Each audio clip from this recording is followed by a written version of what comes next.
Amma dama yana da wata tambayar da nake so zan miki. Wai me yasa ko kina ji idan sauro zai maka wani abu sai ya je kunnen ka sai ka je na maka rada. Oh, ai wannan ba wata matsala bace, bari an baka labarin farkon abin da yasa ake kana ji ba? Yawwa, inda yasa zaka ga idan sauro ya je kunnen ka zai maka munafurci sai hannu ya haka ko? Bari an baka labari. Wata rana ne kunne ya bawa sauro da hannu ajiyar nama. Kana ji? Yace a ajiye masa amana. Ana zaune ana hira da sauro da hannu. Yawwa, sai hannu sai ya dauki nama sai ya ci. Kuma ya rufe ya ce wallahi a lalle sauro ba zai ci ba.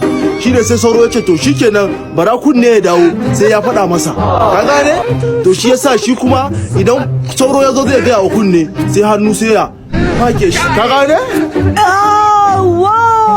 Sai ga sauro sai ya to da kukansa sai hannu sai ya make shi. To a da aka fara samun wannan munafurci shine har yanzu sauro bai samu ya gaya masa abin da ke faruwa ba, bai gaya kunne ba. Ka gane da sabon? Shine zaki ji idan hannu sai hannuna sai wani hubub.